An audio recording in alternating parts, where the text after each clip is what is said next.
예, 반갑습니다. 오늘 저녁에 어슬렁 이래 나와가지고 동네를 한 바퀴 돌고 있습니다. 오늘 할 이야기는 이 성문화가 얼마나 잘못된 것인지에 대해서 이야기하고자 합니다.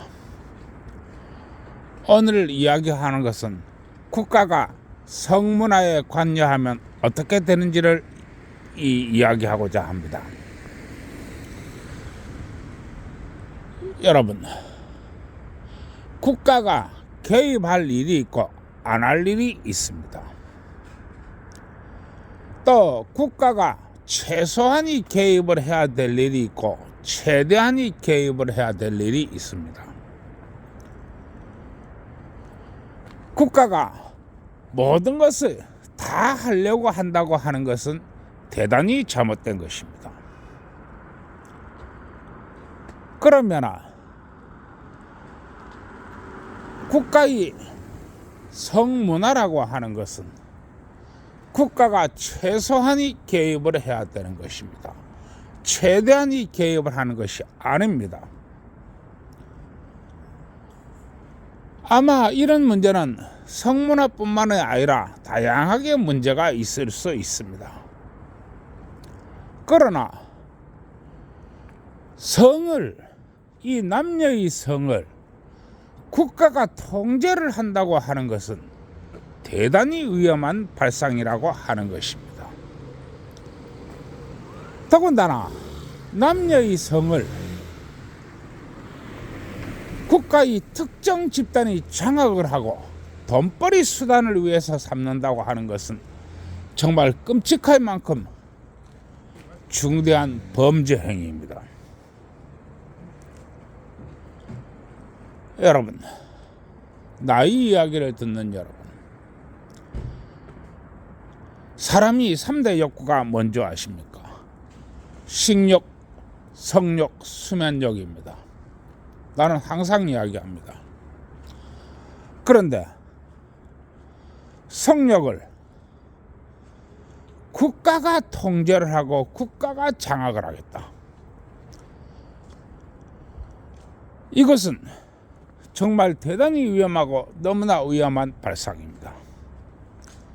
더군다나 무슨 일을 하게 되면 그것은 국가의 한 정부 부서가 하게 되는 것입니다. 그것이 정치, 경제, 사회, 문화 어떤 부분이라 해도 마찬가지입니다. 그런데 이와 같은 중대한 문제가 한 부서의 돈벌이 수단을 위해서 발전되고 나아간다고 하는 것은 있을 수 없는 일입니다.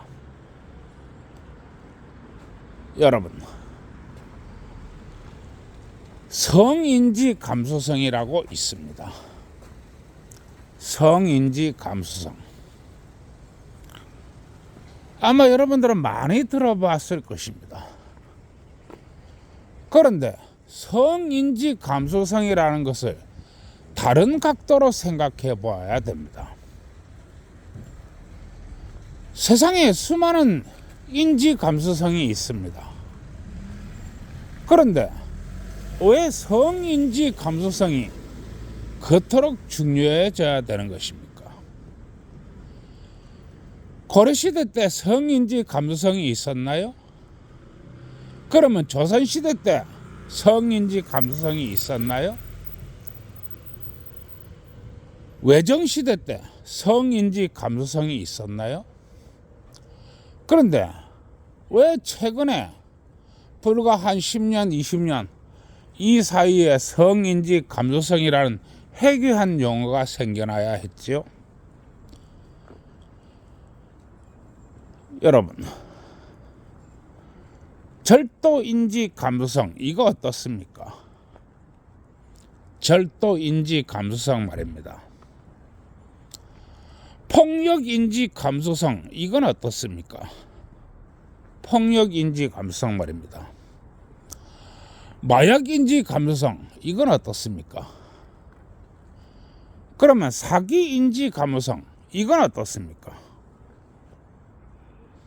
여러분, 나이 이야기 신중하게 들어야 됩니다. 그 옛날에 아무것도 없었을 때 그냥 사람들이 먹고 살기 바빴고 앞만 보고 살기 바빴을 때 그때는 오히려 모두가 사랑하고 모두가 열정적이고 모두가 뜨겁게 연애했습니다. 그런데 지금은 연애를 하고 싶어도 할 수가 없습니다. 사랑하고 싶어도 할 수가 없습니다. 그게 어느 정도냐? 신혼 첫날 밤 부부관계하면 징역 3년입니다. 신혼 4일차 신랑이 신부를 안아보면 강간 미수입니다. 지금 시대는 이런 시대입니다. 그리고 길을 가다가 상대방이 여자인데 부딪혔다고 하면 강제추행이 됩니다. 지하철에서도 휴대폰을 꺼내면 위험하고 휴대폰을 들고 있으면 가찰죄로 걸려들게 됩니다. 지하철에서도 신체 접촉이 있게 되면 중대한 범죄 행위가 됩니다. 심지어는 길거리에 여자가 쓰러져 있다 해도 아무도 쳐다보지 않습니다. 내가 없는 얘기를 하는 게 아닙니다. 지하철에서 20대 여자가 쓰러져 있을 때 아무도 쳐다보지 않았습니다. 그리고 여자들은 얘기합니다. 남자들은 CPR 교육을 받아가지고 군대도 갔다 오고 그 많은 남성들이 쳐다보지도 않았다. 20여 분간 쳐다보지도 않았다. 이렇게 얘기합니다. 절대 여자들이 20여 분간 쳐다보지도 않았다라고는 말하지 않습니다. 남자가 절반이라 하면 여자가 절반입니다. 왜 남자들만 여자가 쓰러졌는데 쳐다보지도 않았다라고 해야 되는 것입니까? 절반의 여자들도 그냥 보고 지나갔을 거 아닙니까? 이게 현실입니다. 철저하게 여성과 남성을 가르고 또 연령대로 가르고 패턴대로 가르고 또 가르고 그렇게 남녀를 갈라놓았습니다. 초등학교에서도 남녀를 가르고 중학교에서도 남녀를 가르고 꿈과 미래를 먹고 살아야 할 우리 아이들이 어떻게 하면 고발을 잘할까 하는 고발 정신부터 배우고 이게 우리나라입니다. 우리나라의 출산율은 지금 0.5, 0.6, 0.7을 찍고 있습니다. 그리고 내가 사는 부산시 중구에서는 변함없이 0.36을 찍고 있습니다. 한 해 두 해도 아닙니다.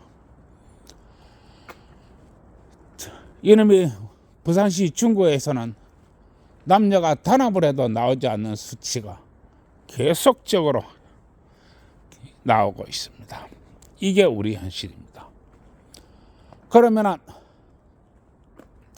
이 남녀의 성을 갈라치기 위해서 돈벌이하는 자들이 앞으로 인구가 급격하게 줄게 될 것입니다. 인구가 급격하게 준다고 하는 것은 이 범죄의 행위도 줄어든다는 것을 의미합니다. 왜냐하면 범죄의 행위도 사람이 있어야 되기 때문에 그렇습니다. 세계사에 유례가 없을 정도로 인구가 줄고 있는데 아마 인구가 줄어나면 범죄가 적어지니까 아마 자신들의 지갑을 채우기 위해서 절도인지 감수성이라는 것을 또 만들어낼 것입니다. 왜냐하면 망걸면 되기 때문에 그렇습니다. 뭐 성인지 감수성만 교육입니까? 성인지 감수성이라는 것이 결국 조등이라 떠드는 것입니다. 조등이라 떠드는 것이 뭔 말을 못하고 뭔 행동을 못합니까? 마찬가지로 절도인지 감수성이라는 것도 만들면 됩니다. 그러면 줄어든 만큼 범죄에 적용하는 항목이 많아지니까 똑같은 산업을 유지하면서 배를 불리는 집단이 존재합니다. 철도인지 감성이 나왔을 때는 아마 나라가 심각한 위기에 처했을 것입니다. 그러나 나라가 백성들이 심각한 위기에 처하고 안 처하고는 아무런 관계가 없습니다. 자신들 배만 불리면 되기 때문에 그렇습니다.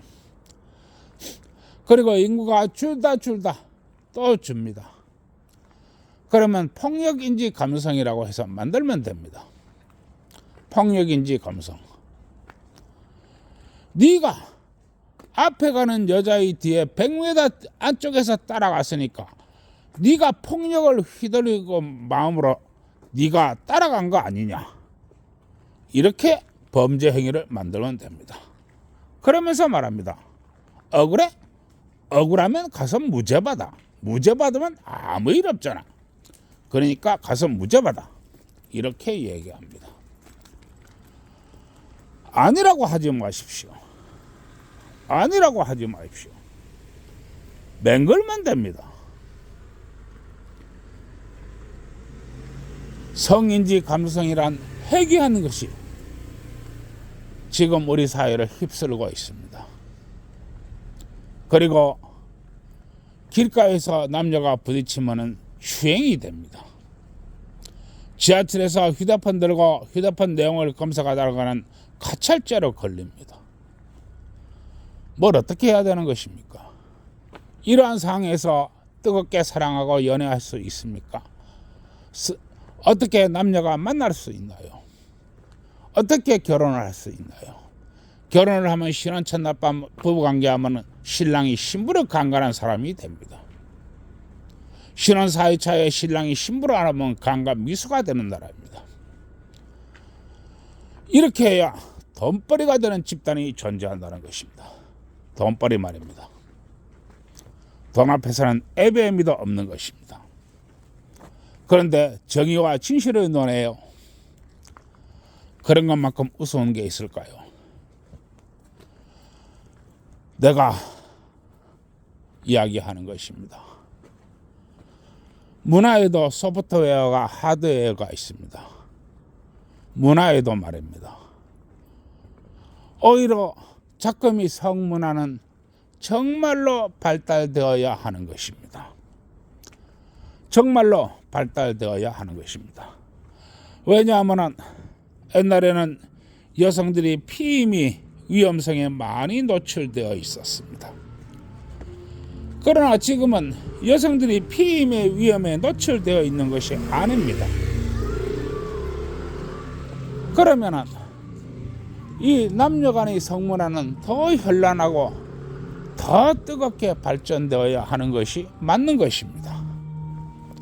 그러나 이 국가의 정부 부서라는 자들은 이 성을 통제하여 돈벌이 수단으로 삼습니다.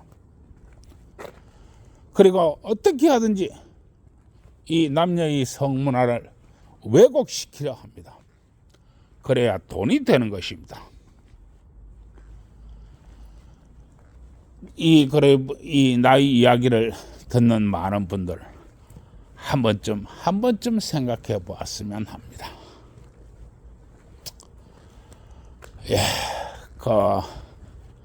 오늘 여기까지 하고 또 이야기해야 되겠지요. 세상의 청춘 남녀 여러분, 어쨌든 간에 둘이 손잡고 좋은 데 놀러 다니시고 또 그 지역의 상권도 먹고 살기 위해서 맛있는 것도 사 드시고 또 그 지역의 숙박업소도 먹고 살기 위해서 떡도 많이 치시기 바랍니다. 젊은 청춘 남녀가 떡을 쳐봐야 됩니다. 그러면은 영이 남자한테 와서 이야기합니다. 이 여자 정말 예뻐. 이 여자 정말 사랑스러워. 이 여자 정말로 믿을만해. 너와 함께 100년 살 거야. 이렇게 이야기합니다. 그리고 또 영이 여자한테 가서 이야기합니다. 이 남자 정말 책임감 있어. 이 남자 정말 성실해. 이 남자 정말 부드러워. 너와 함께 100년 살 거야. 이렇게 이야기합니다. 그래서 청춘 남자가 떡을 쳐보라고 하는 것입니다. 그리고 우리 요즘 기혼자 여러분들이 너무너무 일을 안 하는데 일 좀 열심히 합시다. 기혼자 여러분들이 일이 밖에만 있는 게 아닙니다. 일은 안에도 있습니다. 그걸 밤일이라고 합니다. 좀 많이 좀 박으세요. 박아야 애를 낳지요. 기혼자들이 안 박는데 어떻게 애를 낳습니까? 물론 기혼자가 뭘 박는지 내가 잘 모르겠습니다. 기혼자가 집안에서 둘이서 박아야 된다 하면은 또 5만이 될지 10만이 될지 모르는 패미들이 나서가지고 저럼 잡아라 라고 할지 모르니 내가 뭐라고 말도 못하겠고, 하여튼 이 하도 밤일을 안 하다 보니까 이놈도 사리가 한가마 저놈도 사리가 한가마 이래가지고 될 일이 아닙니다. 좀 일 좀 열심히 하시기 바랍니다. 그러고 내가 항상 얘기를 하기를, 이 젊은 청춘 남녀들이 치는 떡이 뭔 떡인지 내 잘 모르겠는데 떡집 사장한테 가서 물어보세요. 그러면은 떡집 사장이 아침에는 참기름 발라갔다고 치고 좀 달달 외우시기 바랍니다. 외우라고 일하는 겁니다. 점심 때는 콩기름 발라갔다고 치고 저녁에는 들기름 발라갔다고 치고 밤도 낮도 없이 떡을 쳐대니까 아마 이 떡집 사장이 떡 하나 주면서 잘 가르쳐 줄 것입니다. 그리고 기혼자 여러분들은 박는 거라고 그랬는데 내 도대체 뭘 박는 건지 내 도무지 모르겠는데, 마누라가 박는 건지 남편이 박는 건지 뭘 박는 건지 내 모르겠는데, 기혼자 여러분들은 이 건설회사 사장한테 가서 물어보세요. 그러면 건설회사 사장이 이 아침에는 세모난 파이프 받고 점심 때는 네모난 파이프 받고 좀 달달 외우시기 바랍니다. 외우라고 이래 떠드는 겁니다. 저녁 때는 둥그런 파이프 받고 이 새벽에 자다 일어나가지고 커다란 강간도 세리 박아섰고 밤도 낮도 없이 박아대니까 아마 이 건설회사 사장이 입에 침을 튀가면서 그 어려운 난공사를 설명해 줄 것입니다. 그러니 기혼자 여러분들은 건설회사 사장한테 가서 물어보세요. 오늘 여기까지 하겠습니다. 좋아요, 구독 눌러주시고 모두 좋은 밤 되세요.